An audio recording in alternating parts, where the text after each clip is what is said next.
હાલો ભાઈ, તો આપણો બ્લોગ છે જોઈ લેજો. બધે અડદનું વાવેતર કરેલ છે, કમ્પ્લીટ જોજો ભાઈ. આમાં થોડીક એડનું પ્રમાણ અત્યારે વધારે છે અને થીપ થોડીક બતાવે છે, જોઈ લો. ખાસ કરીને જેને અડદ હોય તો એ તો જોજો જ કમ્પ્લીટ. અત્યારે આ વાતાવરણના હિસાબે અડદમાં થોડુંક બહુ ઓલું થાય છે. બાકી અડદમાં કંઈ વાંધોય નથી. જો કાલે તો દવામાં મારી હતી અમે. આ જોઈ શકો છો, જો અડદ છે અમારા કમ્પ્લીટ છે ને અડદ. અહીંથી તો બહુ અડદ સારા છે.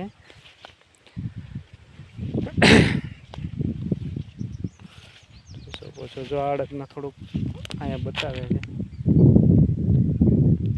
થોડુંક વાતાવરણ હિસાબે છે એટલે તરપોટના હિસાબે થોડાક અડદ ગાળાઈ પડી ગયેલ છે ચારેય બાજુ. બાકીના અડદ સારા છે, એવું કંઈ નથી. થોડુંક પ્રમાણ છે અત્યારે આમાં એડનું વધારે ટાણે પ્રમાણ છે. જે વાતાવરણમાં પલટો આવ્યો ને એટલે ઠંડીની હિસાબે છે. અને પાછું ઝાકર આવે છે એટલે અડદ માટે બહુ પૂરું થઈ શકે છે. જો આ સૂકો છે અમારા અડદમાં, જોઈ શકો છો. જો આમાં ઊંડો બેસી ગયો છે, થોડોક સૂકો વધારે બતાવે છે.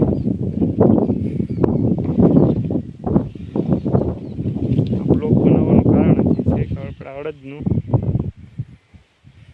છે એટલે અમારો બ્લોગ આપ લોકો સૌ સપોર્ટ કરજો ભાઈ જરૂર. બરાબર, જોઈ શકો છો 6 વીઘામાં વાવેતર છે. જોઈ લો, બધીમાં કમ્પ્લીટ અડદ એક નંબર છે. જોઈશું, કમ્પ્લીટ અડદ છે. આપણે ખેતરમાં જોઈએ છે અડદને.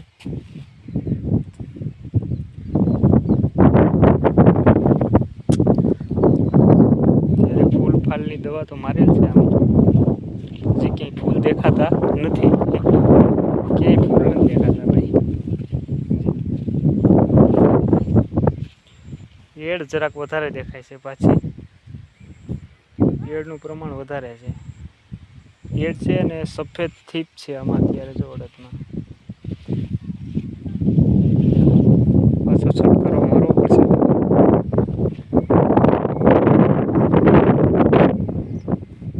જોઈ શકો છો, છે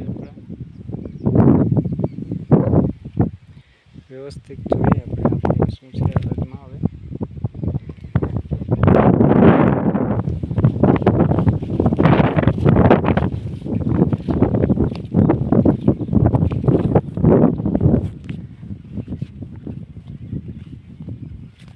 રોજડાનું પણ બહુ અહીંયા ઓલું છે, જે કે લીલ ગાય છે તે બહુ આવે છે અહીંયા.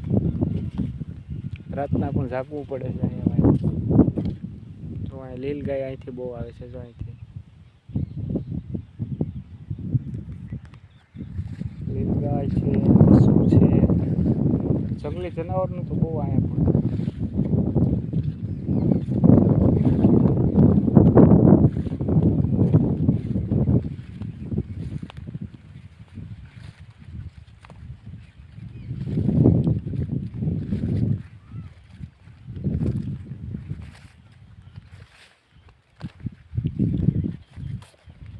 જોઈ લેજો ભાઈ બધી.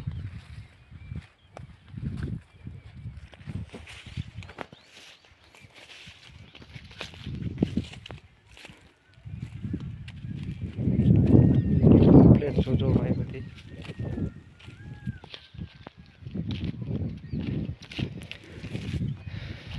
જોઈ લો.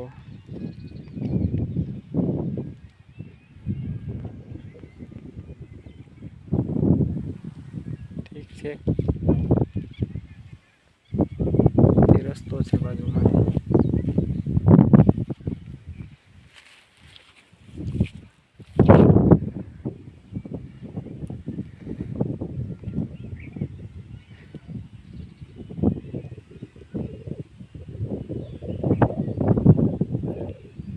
રેડી ભાઈ, જોઈ લેજો. બધી અમારો વિડીયો જોજો ભાઈ જરૂર, અને સપોર્ટ જ કરજો ભાઈ.